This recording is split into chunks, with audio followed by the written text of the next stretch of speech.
Bien. Lo que os voy a explicar,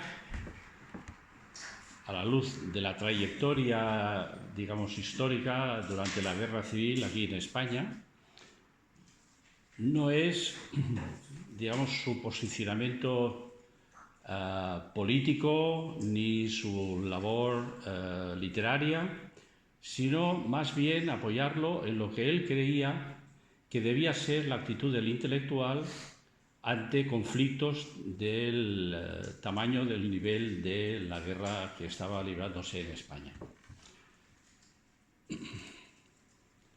En su novela L'Espoir, no sé si algunas de vosotros la habéis leído, en su novela L'Espoir hay una frase que dice: diga, comandante, ¿qué es lo mejor que un hombre puede hacer con su vida? Y la respuesta es transformar en conciencia la experiencia lo más amplia posible, amigo mío.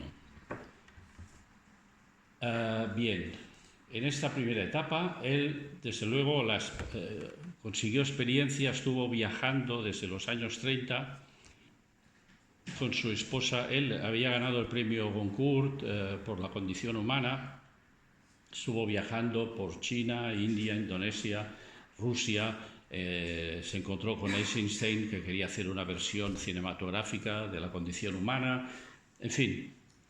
Adquirió mucha experiencia, vivió muchas situaciones conflictivas en muchas partes del mundo.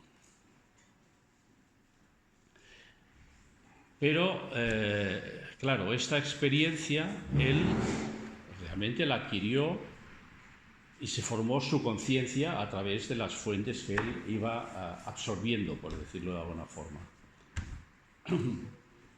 Es miembro de la Asociación de Escritores y Artistas Revolucionarios, va a Moscú, viaja a Berlín para ver la realidad del ascenso del nazismo, constituye el Comité de Vigilancia de los Intelectuales Antifascistas.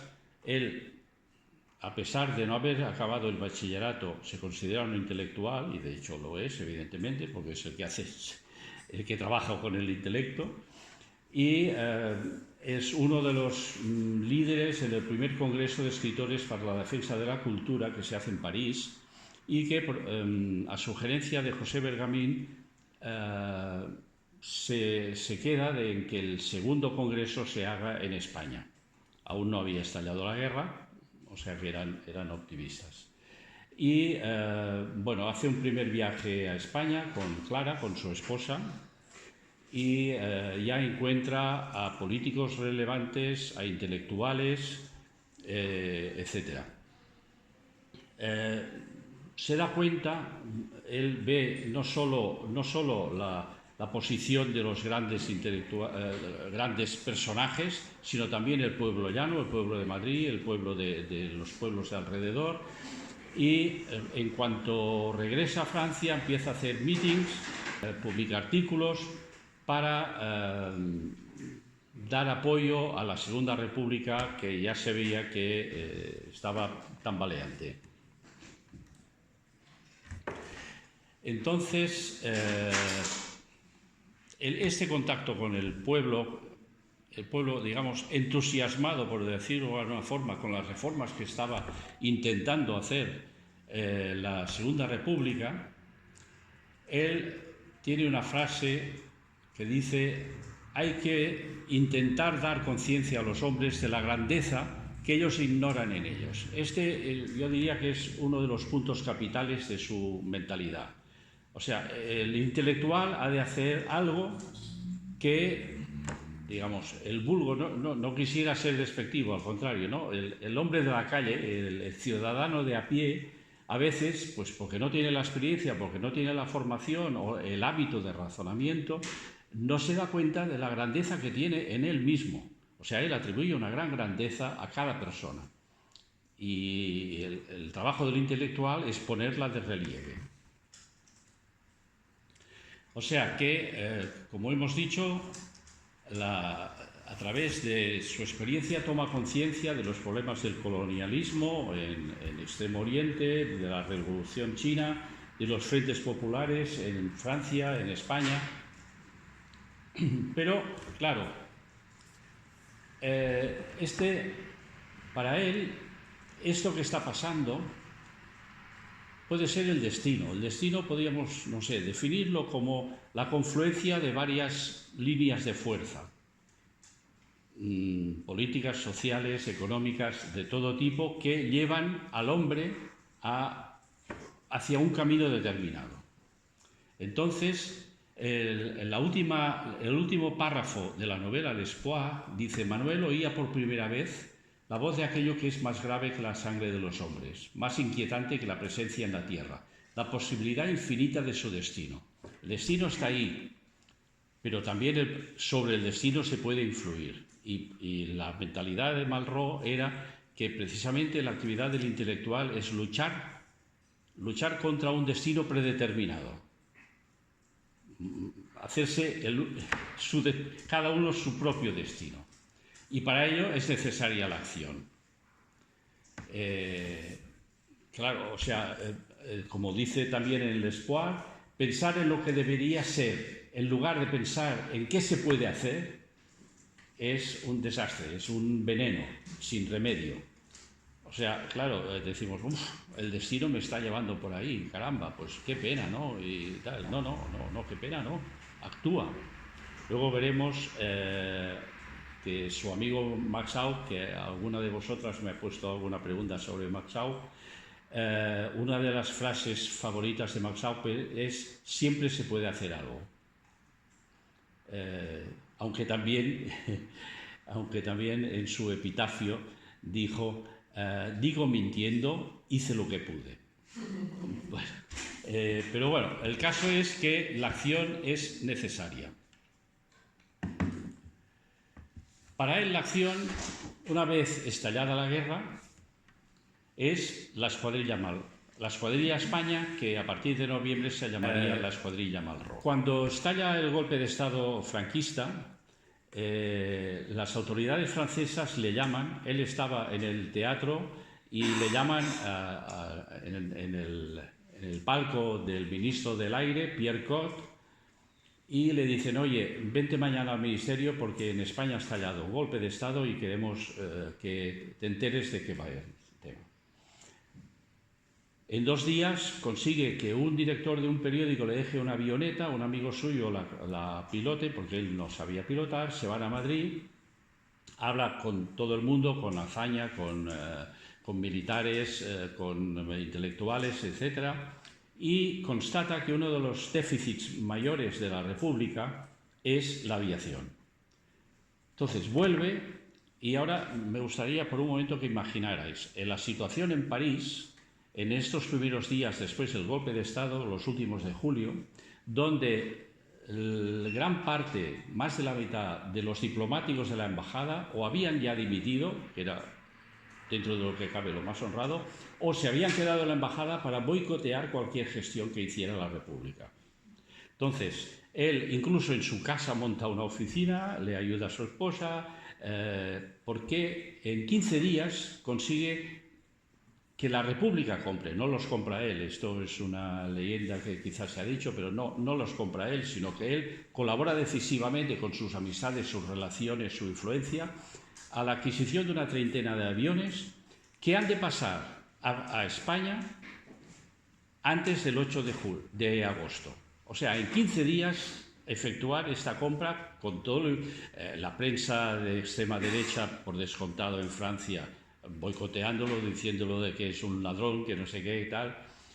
No solo los aviones, sino además contratar las tripulaciones, o sea, pilotos, mecánicos, ametralladores, etc. Bueno, lo consigue.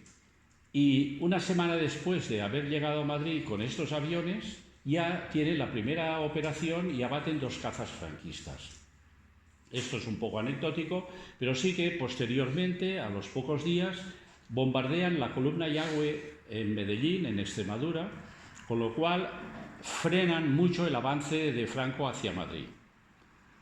Esta operación, que fue puntual, sin embargo, dio tiempo a que después llegaran las columnas anarquistas desde Aragón y las brigadas internacionales y pudieran parar, y Madrid, desde luego, fue republicano hasta el fin de la guerra. El 30 de septiembre, en uno de estos lances, muere un italiano muy querido suyo, Bienzoli, que en la película Sierra de Teruel toma el nombre de Marcelino. Y luego ya en Alcalá de Henares tienen muchas operaciones en el frente de Toledo. Hay anécdotas que no os contaré porque si no a las 10 de la noche aún estaríamos aquí.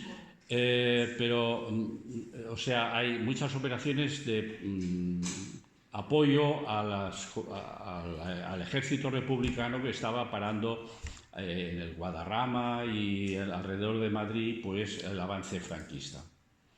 Luego ya se van a Albacete. En Albacete aprovecha para cambiar los mercenarios que había tenido que deprisa y corriendo contratar en París, los cuales algunos sí que eran muy de fiar, pero otros pues solo iban por el dinero que cobraban y bueno, se emborrachaban y había de todo tipo, y los va sustituyendo por voluntarios de las brigadas internacionales. Eso es como una segunda etapa. Y los trasladan a Valencia, al aeropuerto de la Señera, y aquí es donde sucede que un avión de su escuadrilla va a bombardear Teruel, es atacado por aviones rebeldes y cae en Valdelinares, lo que da motivo a la última parte a una parte de la novela y a la última parte de la película Sierra de Teruel. La última operación que realiza es, con los dos últimos aviones que le quedan, proteger en la medida de lo posible a los fugitivos que iban de Málaga, que había entrado los italianos y los moros, a los tercios y atacaban a la población, y más de 100.000 personas pasaron de Málaga a Almería a pie, la mayoría en carros, bueno, un poco como la retirada que hubo aquí hacia Francia. Y los bombardeaban desde los aviones y desde los barcos de guerra franquistas, bombardeaban a esta gente fugitiva. Y ellos fueron allí. Uno lo derriban y el otro queda muy maltrecho, hay algún muerto, y ya pues esta es la última operación. Lo que quedaba, lo poco que pudiera quedar, pasó ya al ejército, digamos, regular republicano. O sea, hemos visto que la acción es la acción en Madrid, darse cuenta, comprar los aviones, la escuadrilla España. Él no pilotaba, pero participaba, subía en los aviones a veces en algún lance. Max Aub, que luego sería su gran colaborador en el rodaje de Sierra de Teruel, dice de él: si arriesga, peligra, expone, aventura, la crencha en la frente, determina, explica, forja la realidad. Esto es así, lo que importa es luchar contra el destino. De nuevo, siempre la lucha del destino. Vencer, conquistar. Todo se puede conquistar. Y añade al final, et puis pour le reste, on s'en fout. O sea, el resto me trae ese cuidado. Pero claro, esta acción, si se hace en solitario, no lleva a nada. Con lo cual, entra una nueva capa en el pensamiento de Malraux sobre cómo ha de ser la actitud del intelectual, que es compartir con los demás para generar algo superior a lo que pudiera ser la suma, la juxtaposición de las posiciones de cada uno. O sea, para él, el hecho de compartirlo, la fraternidad, el trabajar conjuntamente, genera un pensamiento superior al que podría ser cualquiera de los individuales que forman dicha fraternidad. Veamos a ello. Entonces, ¿qué hace para compartirlo? Hace dos cosas. Viaja a Estados Unidos y a Canadá y participa muy decisivamente, presidiendo alguna mesa, etcétera, en el segundo congreso, aquel que dijimos que habían quedado en París para celebrar, el segundo Congreso Internacional de Escritores para la Defensa de la Cultura. En el viaje a Canadá, a Estados Unidos y Canadá, una de las visitas clave es a Hollywood. Allí le venden o capta la idea de que el cine, que es nuevo, está saliendo del cine mudo, pasando al cine hablado, es una arma fabulosa para influir en la opinión pública. Pensemos que Estados Unidos no había firmado la no intervención, o sea, no había cerrado sus fronteras, pero tenía una ley que prohibía vender suministros, no solo armamentos, sino suministros, a países que estuvieran en guerra. Van surgiendo varios paralelos con la situación actual, creo. Entonces, había un senador, el senador Nye, que había presentado una enmienda a esta ley diciendo, oiga, no son dos países en guerra, es un país legalmente, con un gobierno legalmente constituido, al cual se le ha levantado un grupo de generales rebeldes o tal. Con lo cual, oiga, no tiene nada que ver. Entonces, en Hollywood, desde Marlene Dietrich, etc., es curioso que de Malraux, que tenía tanto empuje, era un generador de ideas y de actividades y de tal, Boris Karloff, que a vosotras no os sonará quizá, pero fue el intérprete de Frankenstein y de Drácula, etcétera, de películas de este tipo, dijo, Malraux me da miedo. pues eso. Entonces, ya coge la idea de que le dicen, oye, si tú haces una película, tienes 1.800 salas de cine a tu disposición, estos son millones de gente que lo va a ver y van a influir en la opinión pública. Bien, este es el viaje a Estados Unidos y Canadá. Aquí hay una cronología, si queréis luego, bueno, se lo pasé a Elena, pero si queréis os lo paso, os lo copiáis o hacéis lo que queréis, lo digo porque quizá os pueda servir más. Y desde luego un paréntesis, esto lo digo al final, pero ya lo digo ahora, cualquier duda, cualquier ampliación, cualquier libro que queréis que os deje, con mucho gusto estoy a vuestra disposición. En Valencia, empiezan en Valencia, luego van a Madrid, por cierto, yendo de Valencia a Madrid, Malraux con el periodista corresponsal de Pravda, Ilya Ehrenburg, están a punto de matarse porque su coche choca con un camión cargado de obuses. Pero bueno, no pasó nada, se siguen, visitan el frente y luego vuelven, luego Valencia, vuelven en Barcelona, les hacen actos de homenaje, se entrevistan, un concierto en el Palau de la Música, etcétera, etcétera, y finaliza el congreso en París. Os he puesto 4 citas que quizá dan bastante el aire de que se respiraba en este momento. Pensemos que en el 37 aún no se pensaba que la guerra estuviera perdida, cosa que sí se pensaba ya en el 38 cuando estaba haciendo la película. Entonces, la intervención del general Miaja, por ejemplo, que defendía Madrid, no nos engañemos, esta guerra es del fascismo contra la democracia. Se desarrolla en España por haber encontrado en ella terreno abonado. El fascismo internacional encontró en nuestro suelo unos elementos que nacidos en España no la amaban ni sentían. Solo el odio a la democracia les pudo llevar a esta traición para con su patria. Y hablando de la prensa, ahora que están tan de moda los fake news y noticias tendenciosas o intencionadas, Martínez Barrio, presidente de las Cortes, dice dentro de poco a los intelectuales, algunos de ellos corresponsales de los principales periódicos mundiales, dentro de poco pasaréis la frontera. No os pedimos que desfiguréis nada de lo que habéis visto, ni que presentéis la verdad con otros aspectos que los que habéis comprobado. Con que vuestro testimonio sea de veracidad, a nosotros nos basta. No pedimos al mundo más que se nos conozca. De nuevo, lo que pasaba en Estados Unidos, de oiga, pero es que no son dos países, ¿qué ha pasado esto?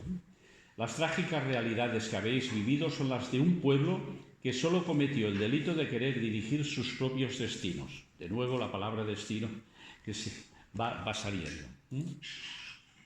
Y Malraux, que tuvo un papel muy importante, dice: Se nos ha preguntado qué tenemos que hacer en esta guerra y yo contesto categóricamente que esta guerra significa la defensa de la cultura y que todo intelectual ha de sentirse automáticamente a vuestro lado. El espíritu no se defiende únicamente por medio de los escritores consagrados a la lucha antifascista, sino también por esos hombres que sin tener una gran cultura saben de qué lado está la justicia y la dignidad. La dignidad del pueblo, la dignidad del ciudadano de a pie, como tarea primordial de un intelectual, de llevarla a costas. Y por fin una anécdota que cuenta él de su viaje a Estados Unidos, pero que creo que es muy relevante. En Canadá, un obrero viejo depositó un reloj de 1860 en la bandeja de la colecta para España. Trajo 7 millones de francos de Estados Unidos a España. Le pregunté si estaba afiliado a un partido o sindicato y me respondió: no sé nada de política, pero sobre España hay una cosa que ahora he comprendido. He entendido que había hombres que se han sublevado para que las gentes como yo, los pobres del mundo entero, sigan siendo humillados, y que había hombres, sea cual sea su actitud política, que están luchando actualmente para que acabe el derecho de despreciar a los hombres. ¿Os acordáis de... ha salido una cita que creo que no he leído, lo contrario de la vejación, del insulto, es la fraternidad. Pues empalma con esto. Están luchando actualmente para que acabe el derecho de despreciar a los hombres y para que se pueda merecer su confianza.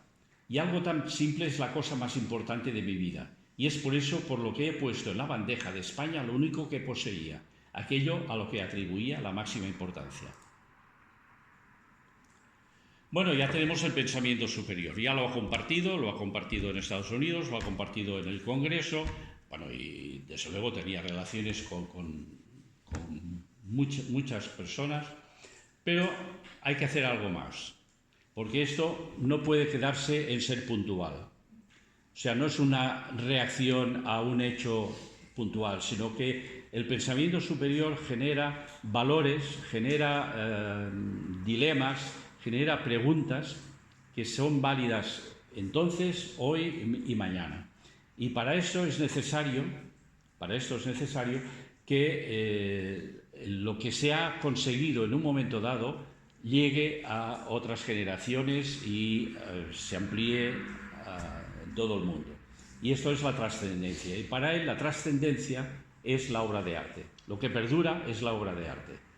Para él, su forma de conseguir la obra de arte es la novela L'Espoir y la película Sierra de Teruel o Espoir, que tiene dos nombres según la época. Bueno, él escribe la novela L'Espoir, en la cual combina momentos de mucha acción con momentos de reflexión, diálogos que se plantean, bueno, la autoridad de la lucha, qué hacemos aquí, etcétera, etcétera. Y sobre todo el contraste entre la ilusión lírica que llama él, la primera reacción del pueblo ante el golpe de Estado, que fue pues en Barcelona, en Madrid, en Valencia, en muchas ciudades, consiguió principalmente el anarquismo parar el golpe de Estado, pero de una forma desorganizada, yo diría que suicida, muy entusiasta, pero suicida, y la necesidad de una cierta organización que pueda asegurar lo conseguido hasta aquel momento. Desde luego es el gran dilema entre el anarquismo y el comunismo. Rusia suministraba armamento, mandaba expertos y por lo tanto pues también hacía sus esfuerzos de control no solo de la situación militar sino también de la política. Y su segunda obra de arte, para dar la trascendencia, es la película Espoir, Sierra de Teruel. Para mí es especialmente querida. Si en algo entiendo un poco es esta película, me he dedicado a buscarle hasta las últimas entretelas de cada una de las anécdotas, de cada uno de los personajes. Luego, bueno, saldrá la dirección de mi web y allí podéis encontrar detalles, yo diría que increíbles. En la primavera de 1938, él contrata al equipo de rodaje, es extranjero. La República le da 750.000 pesetas y 100.000 francos franceses, pero con la condición de que todos los actores sean españoles. Él pensaba más en franceses, que era lo que conocía más. Y al suceder esto, él encuentra en Max Aub a su colaborador ideal. Max Aub era el secretario del Consejo Nacional del Teatro, conocía a todo el mundo, había estado involucrado en 1000 iniciativas teatrales, pero no solo eso, sino que además había viajado por toda España, conocía sitios para rodar exteriores,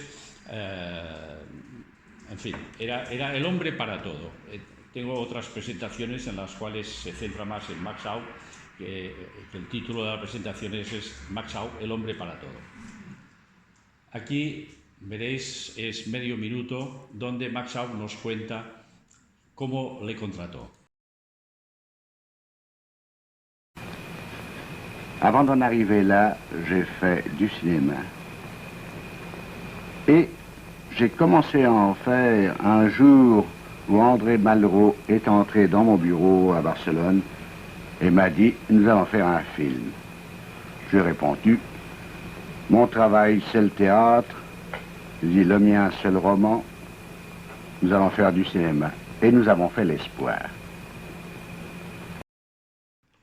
O sea, la determinación total, hay que hacerlo. O sea, él no era piloto ni sabía de aviones en absoluto, pero montó la escuadrilla. No había hecho nunca cine, había conocido a Eisenstein, había conocido a algún cineasta francés, pero no había hecho nunca cine, pero veía que se necesitaba cine, pues se hace cine. La historia de la película, la primera parte pasa en Barcelona, o sea, la historia de la película sucede en Barcelona. Tiene los fondos, contrata gente y empiezan a rodar en agosto, pero tenían escasez de película virgen. En Barcelona había muchos bombardeos y cuando había no solo bombardeos, sino tan solo alarmas, habitualmente se cortaba la electricidad. Esto se dieron cuenta porque al intentar revelar el primer negativo se les estropeó porque a medio hacer cortaron Entonces había que mandar el negativo a París. Allí, medio de estranquis, Roland Tual, que era un directivo de los estudios Pathé de Joinville, lo revelaba y luego lo devolvía. Pero eso significa que no podían ver el resultado de lo que habían rodado hasta 3 o 4 semanas después, porque la frontera en muchas ocasiones estaba cerrada, tenían que pasarlo o de estranquis o como fuera. Entonces, bueno, ruedan en Barcelona, sobre todo en la calle Santana y en el pueblo español de Montjuïc. Detrás del pueblo español había los estudios Orfea, que ya no existen, ahora es un parking. Y esto es lo principal de Barcelona, pero también ruedan en Tarragona y en Collbató, la escena final donde hay todo, o sea, hay un avión que se estrella, que hemos visto que se había estrellado en Valdelinares, la gente va a buscar a los heridos y a un muerto y tal. Todo esto se rodó en Collbató, en la montaña de Montserrat, en el camino que va a las cuevas del Salitre. No sé si algún lo conocéis o no, pero bueno, es un camino zigzagueante y entonces la película termina con una Z final muy a lo cine ruso. El 29 de enero pasa la frontera, el 26 ha entrado Franco en Barcelona, ellos el 23 o el 24 se van. Imaginaros la baraunda que había pasando la frontera, porque primero habían cerrado a los que estaban en edad militar y los militares. El 5 de febrero dejan pasar a civiles y luego a los militares, pero camiones, coches tirados en las cunetas que habían, en fin, un desastre, y ellos en un camión con medio avión hecho de hojalata, donde filmaron las escenas interiores del avión, porque claro, no había aviones a disposición de rodar. Entonces, Malraux quería filmar a la gente, a los fugitivos de la retirada, pero le quitaron la idea de la cabeza porque dijeron, esta gente se va a rebotar, no está para películas. Bien, entonces siguen rodando alguna escena en Francia, en Villefranche-de-Rouergue y en Cordes-sur-Ciel, ¿no? Sur-Ciel, sí. Y también en los estudios Pathé de Joinville, y consiguen montar 28 de las 39 escenas previstas. O sea, esta película, que podemos, alguna de las preguntas dice, bueno, esta pregunta, o sea, puede considerarse una obra de arte pero mutilada, algo así como la Venus de Milo pero en cine. La presentan en petit comité al gobierno republicano en el exilio, a algunos intelectuales, a críticos de cine, pero en septiembre tenían que presentarla comercialmente y el gobierno francés la prohíbe para no molestar a Franco. La guerra ya había terminado, entonces para no molestar a Franco. Pero más aún, el 40, cuando entran los nazis en París, ordenan la destrucción de todo el material publicitario republicano y desde luego, la película Sierra de Teruel, aún se llamaba Sierra de Teruel. Bueno, se salva una copia porque alguien la esconde dentro de las latas, las bobinas de Sierra de Teruel las esconde dentro de las latas de otra película del mismo productor, que era un amigo de Malraux, Cornelion Molinier, que era Drôle de Drame, dirigida por Marcel Carné. Entonces pone esto y claro, esta no la destruye porque era una película francesa, además humorística de la Edad Media, de un obispo anglicano, etc. Esta no la destruye y se salva. Otra copia se salva porque Malraux se la da a un americano que estaba en Marsella salvando judíos e intelectuales y tal, y la encuentran al cabo de unos años en la biblioteca del Congreso de los Estados Unidos en Washington. Pero bueno, o sea, se salva, yo diría, casi de milagro. Al final de la Guerra Mundial la asume otra productora, le cambia el nombre, le corta 3 o 4 minutos que considera que son demasiado largos y le cambia el nombre a Espoir para aprovechar comercialmente la fama de la novela y le dan el premio Louis Deloup. O sea que, como hemos visto, con el arte la trascendencia y con ella la dignidad y el honor más allá de la esperanza, porque se había terminado la guerra. Bien. Os paso una breve secuencia, también de medio minuto, porque es muy curiosa. Esta secuencia no estaba prevista que estuviera. O sea, fijaros que se dejaron de incluir 11 secuencias por no haber sido filmadas o porque se había estropeado la cinta, pero en cambio, ya en el exilio, añaden una breve secuencia en la cual ya se sabe que ha caído un avión, la gente del pueblo ha ido a buscar a los heridos, al muerto, también a recuperar algo de material, etc. Yo, bueno, hago un paréntesis, estuve en Valdelinares viendo, e incluso con uno que de niño había vivido el hecho, fue realmente emocionante, y es curioso que la cruz con la que hacen las procesiones en el pueblo de Valdelinares, en Teruel, está hecha con restos del avión que había de Malraux. O sea, al menos sirvió para una cruz procesional. Bien, os paso esta secuencia en la que todo el mundo quiere ayudar. Pensemos que esto está incorporado después de que la República haya perdido la guerra, con lo cual perdía cualquier sentido el querer proyectar una película en Estados Unidos para que cambien una ley, para que suministre armamento, etcétera, etcétera, etcétera.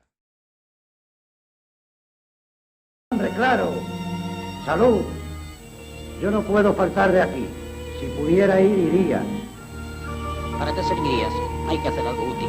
Pues yo voy. Yo también. No podrás con las camillas. Bastante tienes con sostenerte a ti mismo. Haré lo que pueda. Hay que hacer algo útil. ¿Qué puedes por un muerto? Darle las gracias. O sea, en el fondo, la vigencia de la película, ya que no sirvió para los suministros de la República, sí que al menos era dar las gracias a tanta gente que se había sacrificado por la dignidad de un pueblo y para cambiar el destino de dicho pueblo. No pudo, pero al menos había luchado por ello. Así os paso ya el resumen. Primero, él toma conciencia, pero esta conciencia ha de pasar a la acción. Es los tiempos de la escuadrilla. Esta acción no sirve de nada si no se comparte mediante la fraternidad que genera un pensamiento superior. Sería el Congreso, sería el viaje a Estados Unidos, etc. Y finalmente ese pensamiento superior lleva a la obra de arte que le da trascendencia. Sobrepasa cualquier expectativa que pudiera ser individual, por decirlo así. Y ya como colofón, a mí me gusta mucho esta frase. Esto es durante el rodaje en Tarragona, unas frases, dice, tal vez se halle, hablando de la película, tal vez se halle en estas viejas y humildes imágenes el recuerdo de la figura que mi generación buscó desesperadamente, el puerto de la libertad por el camino siempre áspero de la justicia. Reconoce, nos quedamos en el camino, pero este es el camino. Este es, lo digo para las nuevas generaciones, el verbo es en presente, no es en pasado. Y esto lo dijo Max Au, que demostraba que el movimiento se demuestra andando empujando el coche. Este es el señor que está, si hay que empujar, se empuja, si hay que escribir un libro, se escribe, etc. Otra frase de Max Au es: la historia de la filmación de Sierra de Teruel fue una sucesión de hechos tragicómicos que ya nadie contará. Bueno, yo le digo, lo siento Max, pero lo he contado. Muchas gracias.